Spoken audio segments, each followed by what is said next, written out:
Welcome to BACKtalk, the premier podcast from Successful Black Parenting Magazine, featuring in depth conversations and expert insights on crucial topics for Black families.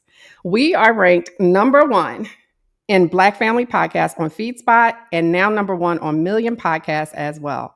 And now, Successful Black Parenting has an interactive community of like minded Black parents called the Black Parenting Academy, where you can converse and post questions, comments, wins, and concerns in a safe space. And I'll be sharing that link later during the show. I'm your host, Janice Robinson Celeste. Now, what could your child achieve if they really believed there was no limits? What if they were destined to walk among the stars, but the only thing holding them back was that they've never seen someone who looks like them do it? Well, that's about to change today, so stay tuned.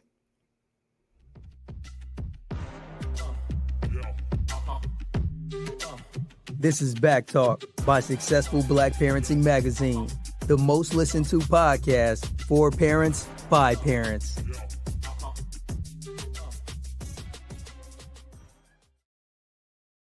Hello, successful Black parents. Thank you for tuning in to BACKtalk by Successful Black Parenting Magazine, your go-to podcast talk show for parents. We are live, and that means you can post your questions in the comment section of our Facebook or YouTube pages, and I will address your questions on air. Don't forget to share our podcast with your friends. Shout it out to your followers because sharing is truly caring. And don't forget to use hashtag BACKtalk when you post.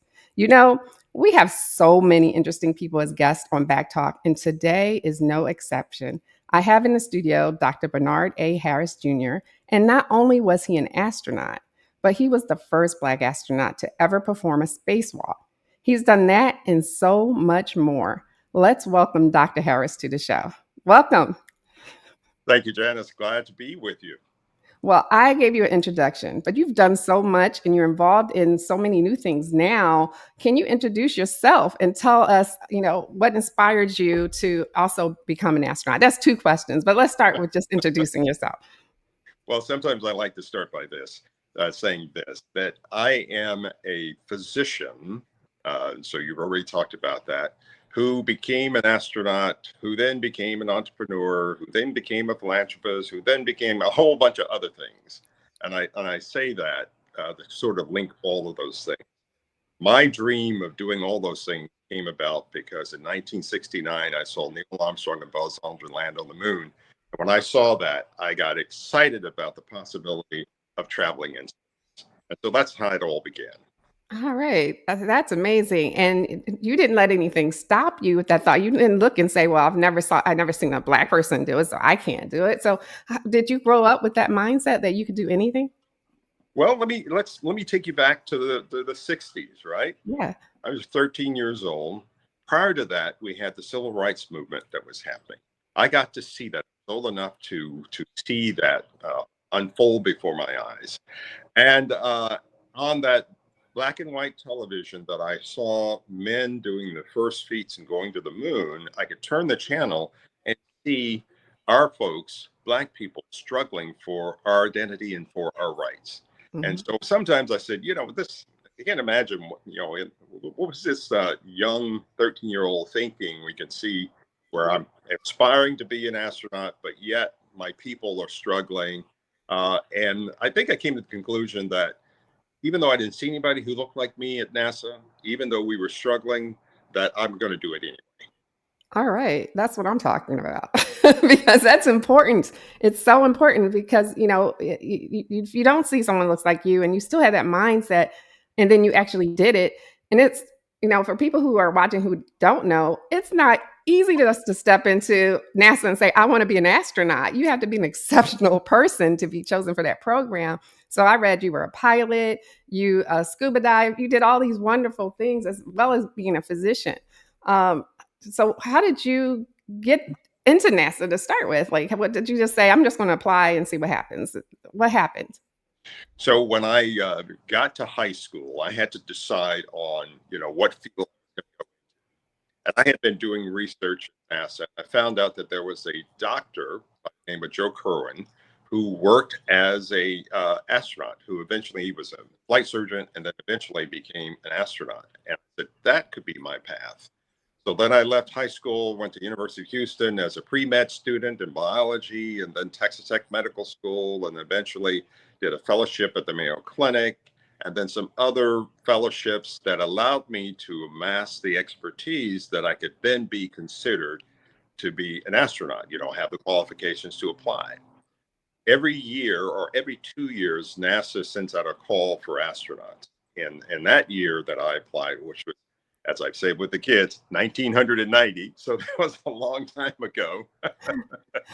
Oh, wow. And there were 6,000 applicants who applied, and they selected 23 of us. Wow. And once you are selected, you go through a year or two of basic training, and then eventually you are then assigned to a mission. That is fantastic. So when you look up at the stars, what do you think? I mean, you have to have a different perspective. Well, certainly, as a kid, one of the other aspirations, inspirations for me was looking up at the heavens and seeing those lights appear and saying, I want to go travel. I want to go see what those I are. want to go there. I want to go. I want to go. So I think you alluded to it earlier. Sometimes you have to be a little crazy to think about getting on a rocket ship and blasting off in space. But, I mean, when I look up at the stars, I'm like, oh, that's so beautiful. I'm like mesmerized by the beauty of it all. Just the simple things in life, But I have to imagine that you're like, well, I've been there. I've been that way, close to them enough to really appreciate them. Well, on our show, we always ask our guests as an icebreaker, to give us one thing that most people don't know about you and tell our audience about it. I don't know if I want to admit this, but I did put it in my new book, so I'm going to say it anyway. Okay. One thing that most people, they look at me and they say, you've done all these wonderful things. And, you're a pilot, you're an astronaut, you've done these crazy things. And I say, well, there's one thing I won't do, and that is get on a roller coaster. Stop. Really? Now, why is that? You just don't like them? I don't know if, when I was in middle school or high school, I went on a roller coaster and scared the mess out of me. And I said I would never do it again. I don't know. But it was so funny. My daughter, I think she was 10 years old, we went to the fair and she goes, Daddy, let's go on the roller coaster. And we called up and I was thinking, I'm going to get the courage this time to go. So because my daughter's asking me to go. So I walk up to the roller coaster and I look at the roller coaster. And just as I looked up, the car went by right in front of me. And I said, nope, I'm not going. Ask your mother. I'm the same way, but that's why I thought I would never be an astronaut, because I don't like being upside down. I don't like being a roller coaster. But that's amazing. That's a good one. I really like that one. Now, I want to ask you about the spacewalk, because you made history doing that. And you were just recently, I want the whole audience to know, you were recently inducted into the U.S. Astronaut Hall of Fame a few months ago, too. So congratulations on that. I was like, this is well-deserved. Well-deserved. But the spacewalk, did you face any challenges on the way to that milestone? Well, as a astronaut, the first thing once you're selected, of course, is to get into space. So that first mission was exciting. The launch was incredible. Once you get up into orbit, experience a microgravity where everything is floating. That is incredible. And the second mission, I did all of that, plus put on this 350-pound suit. We call it an EVA suit, extravehicular activity suit, EVA, the big bulky suit that you see is wearing. In fact, the picture next you can see it's kind of like that suit there. And you go outside. That had to be the most exciting thing. It gets your attention when you step out of a vehicle that's traveling around the world at 17,500 miles an hour, which means we can go around the world every 90 minutes. We get to see a sunset or sunrise every 45 minutes. And we were out for just under 5 hours or so on the spacewalk. And it was just incredible. I can't even imagine. I remember being just amazed by the midnight sun in Iceland going around in a circle. So I can imagine what that must feel like. Like, it has to be incredible. How do you stay focused, like to get to those milestones? Yeah, I think it is being determined to do something and having the stick to itiveness that once you set a goal in life or have a dream in life to say, I'm going to do that no matter what. When I talk to young people, I say, if you ever need to decide on what you want to do, a decision that you have to make, you may see somebody doing something like I saw Neil and Buzz land on the moon, and I saw that and I said, hey, I want to be an astronaut. And then another time I saw an entrepreneur and I said, I want to be an entrepreneur. And I check it in two places. I check it in my head and I check it in my heart. So my head says, that looks like fun. That's something I want to do. And I'll research it. I'll find out what's the requirement is to be an astronaut or whatever, entrepreneur, or whatever it is you decide to do. And then once I said, that still sounds very interesting to me, then I switch it to the heart. How do I feel about that? How does this notion of being an astronaut make me feel? How does this notion of me being a venture capitalist, how does that make my heart feel? That's And if important. those two things check, we have checks and they match and they feel good, then you should do it. That's really important. Now, I'm glad you said that. Your heart and your mind Yeah. must match. Now, let's talk about fear a little bit because this goes into your book a little bit, which we're going to talk about in a few minutes. But fear. So we know you're afraid of roller coasters, but how about like just stepping out into the vastness of space? I mean, how do you manage that? Were you afraid? Um, I don't know if I would say that I was afraid. Uh, People have described us astronauts as risk takers. Yeah, And I would say, yes, we're risk takers. But specific for me, I'm a calculated risk taker. it's important. So if I can be as prepared as I can to do a certain thing, an activity, doing a spacewalk, then that makes me feel as comfortable as I can be in doing something I've never done before. And I'll give you an example. The spacewalk. Yeah. We spend a lot of time practicing underwater. You might have seen pictures of us in our suit practicing underwater. Why? Because when we're here on Earth, it's the only way we can simulate microgravity being in space. And so we spend hours upon hours doing that. So you get very comfortable in the suit. You get very comfortable in that environment. So when the time comes, even though you've never done a spacewalk before, you're comfortable in that suit and it's an environment that you, and then now you're able, you're not worrying about whether it's going to explode or leak and all that sort of thing, because you know that you can depend on that. And now you're able to go out and just enjoy the process, in our case, the process of preparing for the International Space Station. And yeah, there was a little bit of fear there, but nothing that can't be overcome by, being prepared. So does that translate to here on Earth with managing fear? You got it. All right, that's good to Nice. I know. like the way you connected those two. It is. You That's know, what I do. we we all we all have fear. We all have struggles. We all have doubts about ourselves. Even astronauts, whether we can do a thing or whether we're prepared for it. And we have to put that fear aside and do as much preparation as we can so that when the time comes for you to do a thing, that you have the confidence that you can accomplish that. And so that's, kind of it in a nutshell. And then recognizing that even though you might look at a colleague, I remember being in medical school and I'm competing against people just as smart as I am and going like, should I be here? What, should I be here? And I Oh, realized that, they're probably looking at me saying the same thing, right? that's a good point. Because we're all human beings. Mhm. And what makes us successful is being able to say, yeah, I'm afraid. Yes, but you know what? That's okay. And depending on the situation, being fear sometimes provides you, that sense, that spidey sense, that motivation that you need to accomplish a thing.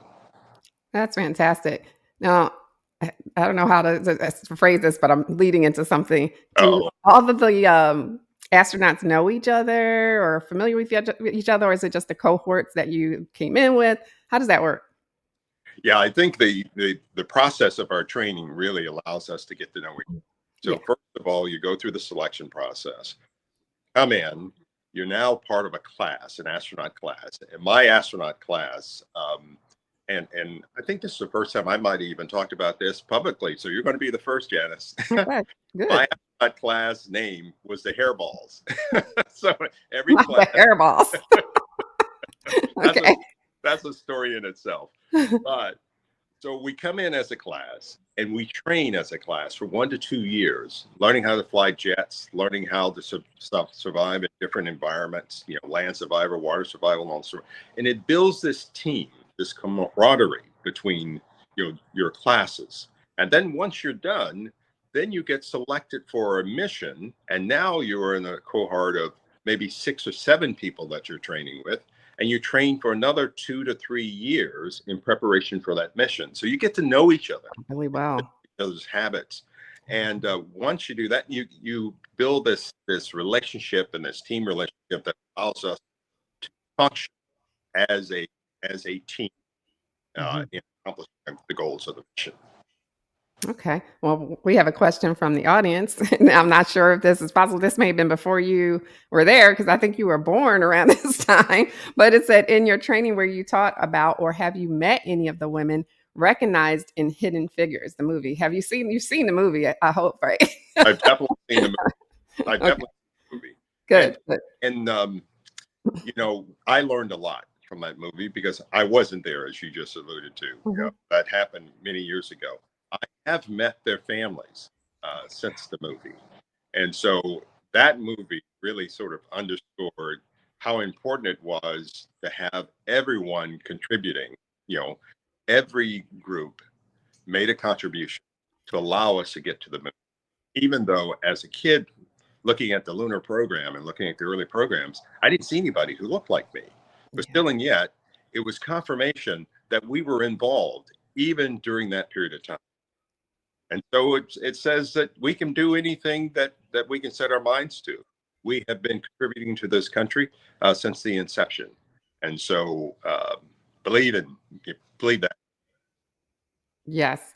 Well, let's talk about the parents because many Black parents want their kids into STEM programs, and STEM is the buzzword nowadays. So, but they're not always sure where to start. And we have, kids all the time saying, "I want to be an astronaut." I have a granddaughter who's that's the one thing she always says, "I'm an astronaut." And she's 4 years old.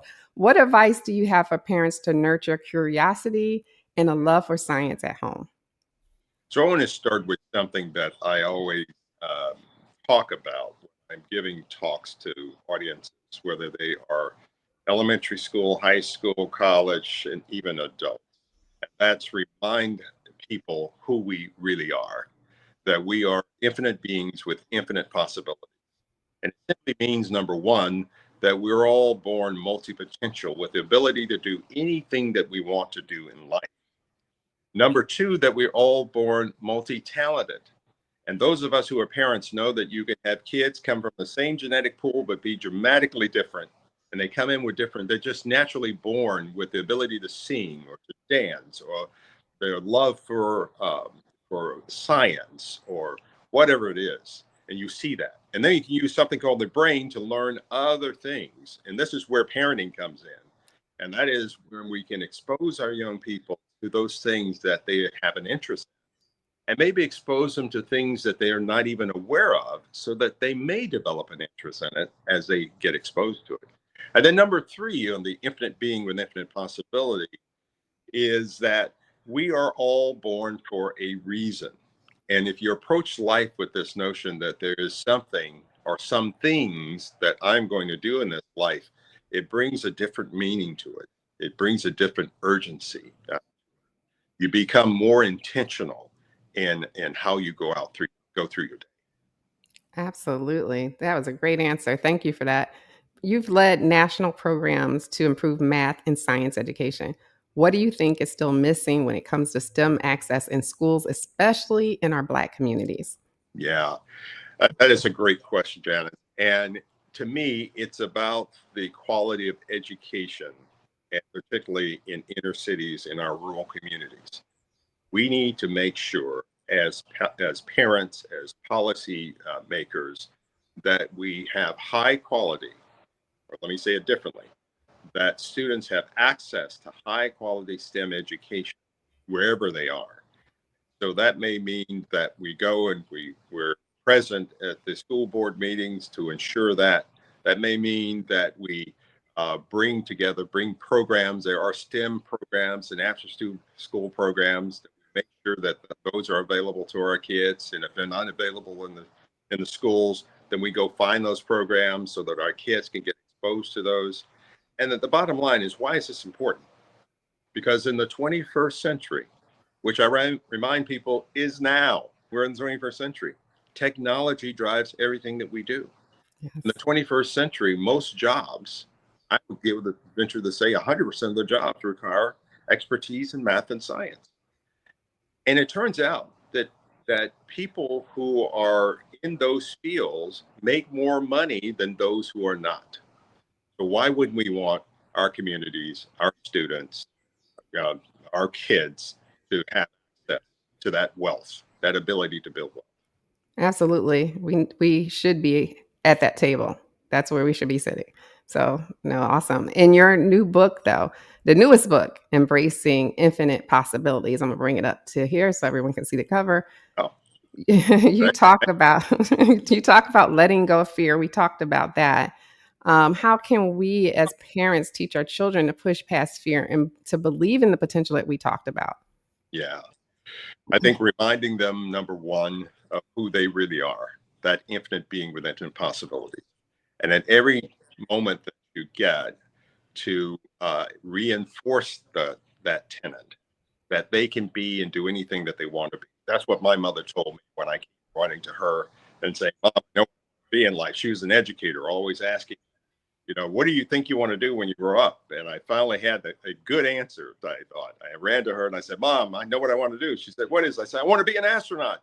And she did like most parents do. You go, oh, well, that's nice. Because, our kids come to us and they tell us they want to do this or that. And we sometimes don't take the opportunity to reinforce that. And I remember distinctly, she said, that's nice. And was starting to turn and walk away. And I think she realized exactly what I'm telling you. Now, wait a minute, this could be an opportunity. She turned around and she said, that's good.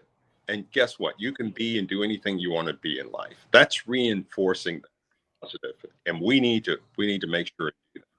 Then we need to provide an environment that is nurturing for them emotionally. People forget about that. Kids need a lot of hugs. They need a lot of touching. They need a lot of reinforcement. And then bring those programs, expose them to things, to the science museum, take them to the science museum and to the zoo, and expose them to different things. These days we have the internet, so you can access just about anything and be intentional and being online with them to expose them to the things that we want them to be exposed to, and that they may have an interest in. Does that Yes. make sense? I hope it makes Absolutely makes sense. Yes. Yes. Tell us about your books. Well, this is the second one, and they both have the same title with Embracing Infinite Possibilities in them. So tell us about the book. Tell the audience what you want them to know. So about 10 years ago, I wrote the first book, which was Dreamwalker. And it really was a memoir. So it was talking about my life. It was talking about the early life and then progressing up to the point 10 years ago. And one of the last chapters, I talked about the power within each of us. And I just touched on it. And it turns out that I really wanted to do this book, Infinite Possibilities, because I didn't really want to do one memoir. I said, who wants to know about me? What I wanted to do is I wanted to put together a collection of ideas and experiences that I have gone through as a human being on this planet, as a Black man in this country, Black person in this country, and say that there were a lot of challenges.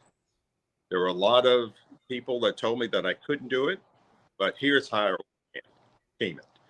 And there were a lot of fears. There was a lot of time where I needed to rely on faith. And so I talk about that. And so this book is about helping people find their power. And that's the whole idea, the infinite being with possibilities. The last thing I'll say, and sometimes we let fear get in the way of our success. Yes. And what we should be doing is embracing that fear and using it as a tool to be successful. Okay. How do you do that? Do you mention that in the book? I do. Good. So get the book, everyone, so you please, can figure please, out how to manage it. please get the book. And then we, on our website, the harrisinstitute.org, I also add some additional, if you go to the section that talks about the book, for each chapter, actually gives some additional insights as additional insights and learnings for each chapter. And one of those is about faith. One of those is about overcoming fear. Okay. And the book is available now? The book is available in any of the book outlets, Okay. Amazon, books.com, you name it, they have it. And it's both audio and also in print and, Okay. and digital. Are you narrating the audio version or someone else? Unfortunately, yes. Not unfortunately, yes. No, that's great. That says then people can hear from you and hear your voice. And then parents can even share that with their kids, especially if you say something very poignant that can relate to them. I like that idea. That's fantastic. You've mentored countless students over the years. You're a mentor. Why is representation in STEM so important? We talk about having a seat at the table, but especially now we have AI and all these new technologies that are coming on board. We didn't have electric cars about a decade or so ago. Well, we did, but they weren't available like they are now.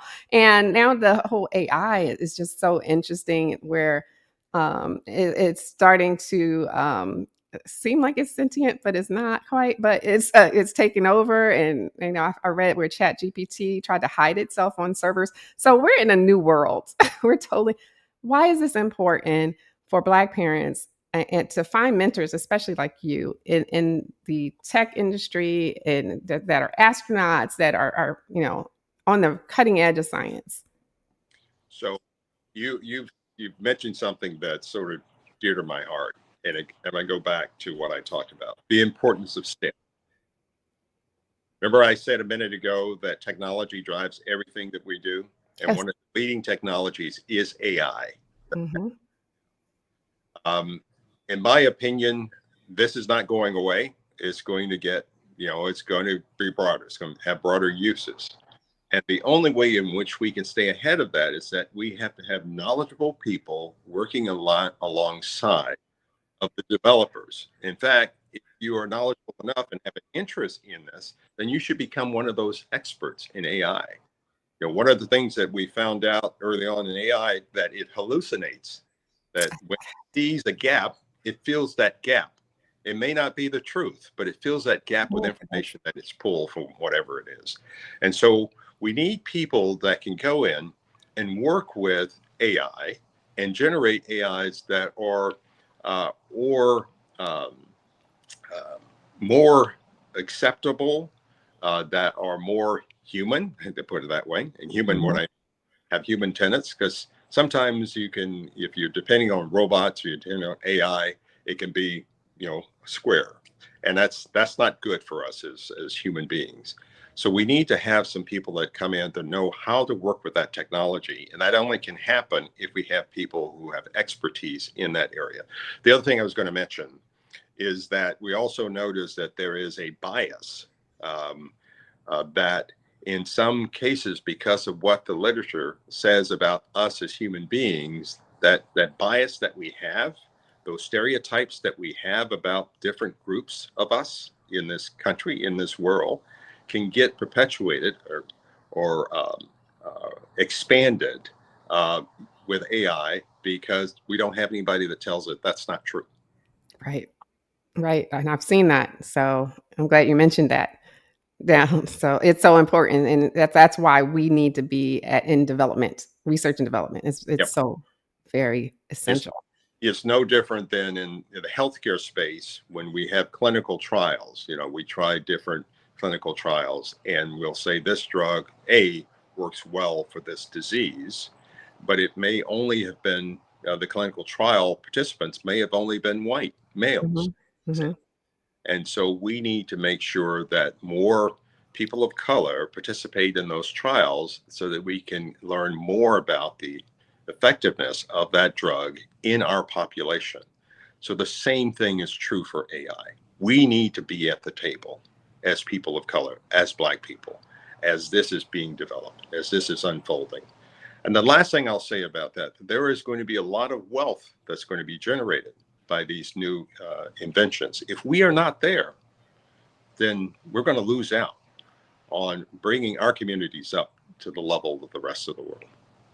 Parents, you hear that? So we need to nurture those curiosities about tech and the computers and iPads and whatever your child is using these days. Uh, you talked about your mom earlier when you told her that you want to be an astronaut, and she stopped and thought this could be a learning moment. What's something a parent can say to their child today that could plant a seed toward greatness, like your mom did for you, basically? Yeah, I think it's important for us to spend time with our kids, getting to know our kids, creating an environment where they get to know themselves, even more importantly, right? Uh, I I have done through our foundation. I've been involved in many different communities, inner city communities, rural communities, and what happens sometimes as parents is that we get so involved in making sure that there is food on the table and making sure that there are clothes on our children's back.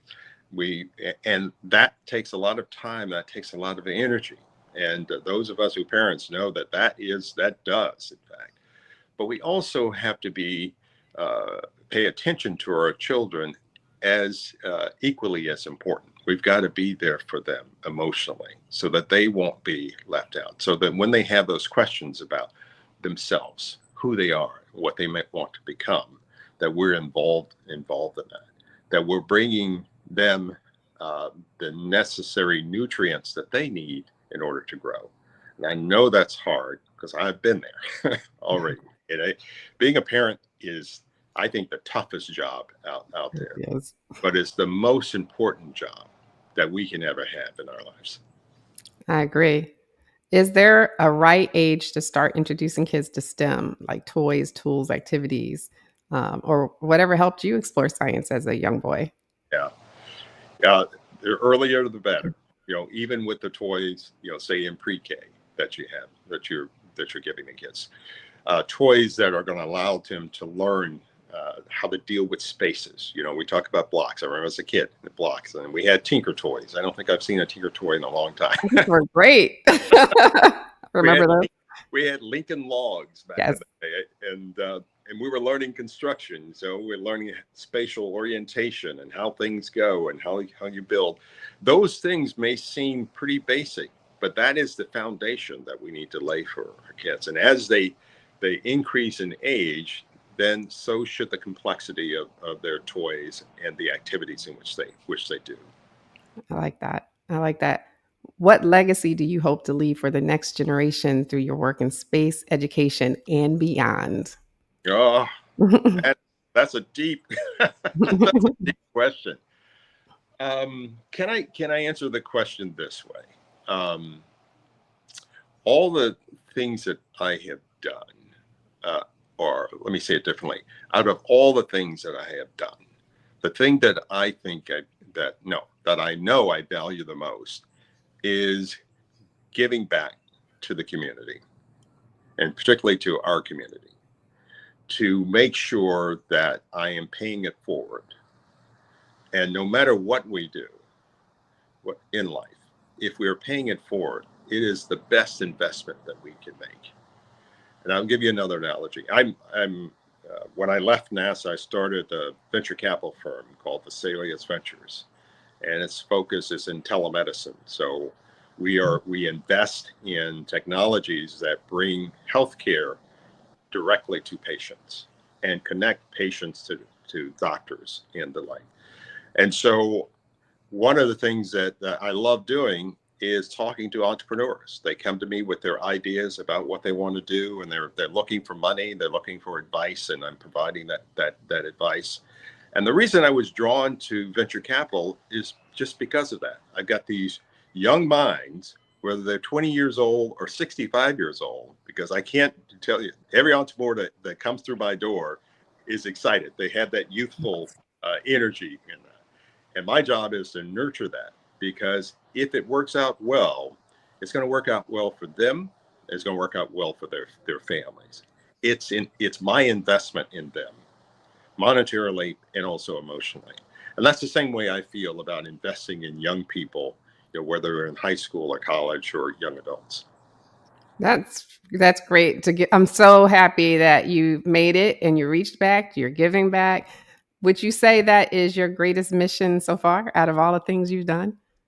Not only do I call it my mission, I call it my ministry. Your ministry. I I come, can relate to that. Your ministry. I come from a long line of ministers, Okay. probably Okay. 3 generations of ministers. And even though I'm not a minister myself, I look at this as a mission, as a ministry. I totally can relate. Successful Black Parenting Magazine, I always say, is my mission. So it will continue to go on. So tell our audience once again where they can follow your work, your books, and the incredible programs that you do lead. So you can get both of the books, The Dream Walker, the first one, and also Embracing Infinite Possibilities at any of the book outlets. And again, it's available audio, digitally, and please take an opportunity to get. And then also go to our website, and that is theharrisinstitute.org, theharrisinstitute.org. And you'll see some of the activities that we've been doing as an organization, and also some more details on the book. Fantastic. Thank you, Dr. Harris, for coming on BACKtalk today. It has been my pleasure. I've had a good time. I did too. It's fantastic. All right. We'll talk later. Hang out backstage for a minute. Okay. And a big shout out to all of you watching the video today, the replay that you'll be watching later. This episode of BACKtalk is by Successful Black Parenting Magazine. Be sure you follow us on social media. Click on everything, follows, likes, ads. All of that helps us to thrive as well, so that we can help you too. I wish all of you the best and much success. Take care, and thank you for listening, everyone. Thanks for tuning in to BACKtalk by Successful Black Parenting Magazine. We'll see you soon.